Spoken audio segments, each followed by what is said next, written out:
নমস্কার। আজকে বিশেষ কিছু আলোচনা করব আপনাদের কাছে। খুব ভালো লাগবে, খুব ইন্টারেস্টিং আপনাদের কাছে প্রোগ্রামটা দিচ্ছি। কেননা আপনারা আমার হয়তো মাসিক রাশিফল, সাপ্তাহিক রাশিফল, দৈনিক রাশিফল আমার বা অন্যদের যারা প্রোগ্রাম ছাড়ছে প্রত্যেক প্রোগ্রাম শুনছেন। আপনাদের মিলছে বা মিলছে না, যাই হোক, সে আমার ক্ষেত্রে বা অন্য যার ক্ষেত্রে আপনার শুনছেন।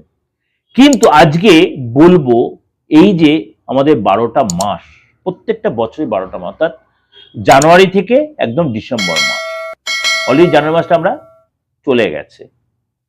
প্রত্যেক মাসেই আমাদের কিছু না কিছু আমরা আনন্দ, কিছু না কিছু প্রবলেম, কিছু না কিছু মানে অস্বস্তি, কিছু না কিছু ঝামেলা, উটকো ঝামেলা আমরা হয়তো জড়িয়ে পড়ি।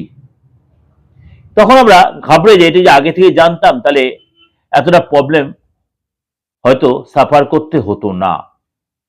কি করবো, অগত্যা হয়ে গেছে, তখন তখন আমাদের সেটা মেনে নিতে হয়।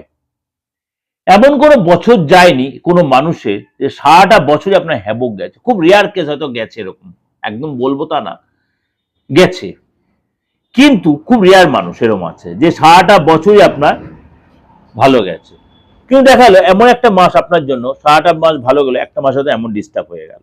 তাহলে আজকে আমি সেরকমই আপনাদের যে প্রেজেন্টেশন দেব, সেমনই আপনাদের যে প্রেজেন্টেশন দেব যে এই 12 রাশির, অর্থাৎ 12 রাশির 12 মাস, অর্থাৎ মেষ টু মিন 12 মাস। অলরেডি আপনার জানুয়ারি মাসটা কেটে গেছে, অতটা ইন্টারেস্ট হবে না, ফেব্রুয়ারি মাসে অনেকটা দিন কাটিয়ে ফেলেছেন।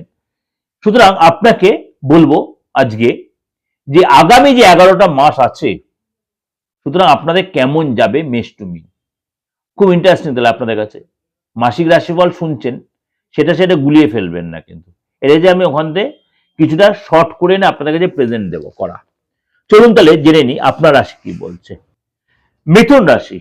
মিথুন রাশির জন্য কিন্তু আপনাকে অবশ্যই যে মাসটা আপনার সতর্ক থাকতে, সেটা হচ্ছে আপনার জন্য হচ্ছে জুন মাসের 20 তারিখ থেকে জুলাই মাসটা পুরো, এবং আপনাকে অবশ্যই বলবো আগস্টের 5 তারিখ পর্যন্ত আপনাকে কিন্তু যথেষ্ট শরীর নিয়ে এবং রাগের উপরে কন্ট্রোল রাখতে হবে। এই সময় কিন্তু আপনার মানে কোনো সমস্যায় আপনি জড়িয়ে পড়তে পারেন, সমস্যায় জড়িয়ে পড়তে মানে বিনা কারণে কোনো অশান্তি ঝামেলায় জড়িয়ে পড়তে পারেন।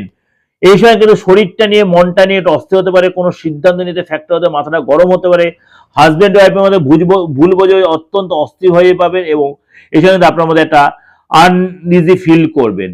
এই সময় কিন্তু আপনাকে কাজের চাপ বেশি হবে, কিন্তু সেভাবে রেজাল্ট পাবেন না।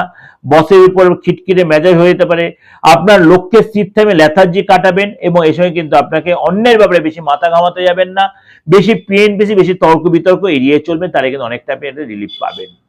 অবশ্যই হয়তো কিছুটা আপনাদের সাথে মিলছে, কিন্তু সবারই কি এক হবে তা নয়, কিন্তু আপনারা তাও বলে একটু সতর্ক থাকতে, যে সময়গুলো বললাম। আর যদি দেখছেন কোনো সাফার করছেন, এরকম প্রবলেম অ্যারাইজ হচ্ছে, কনসাল্ট করবেন কারোর কাছে, যদি অ্যাস্ট্রোলজি মানেন, জ্যোতিষ মানেন, সে আপনার প্রপার গাইড দেবে এবং সেখান থেকে আপনার অনেকটা রিলিফ দেবে, কিন্তু কিছুটা হলেও কিন্তু আপনার কষ্ট অনুভব করবেন। ওভারঅল প্রেডিকশন দিলাম, ভালো লাগলে অবশ্যই লাইক করবেন, শেয়ার করবেন, যোগাযোগ করতে হলে বুকিং ফোন করবেন। নমস্কার।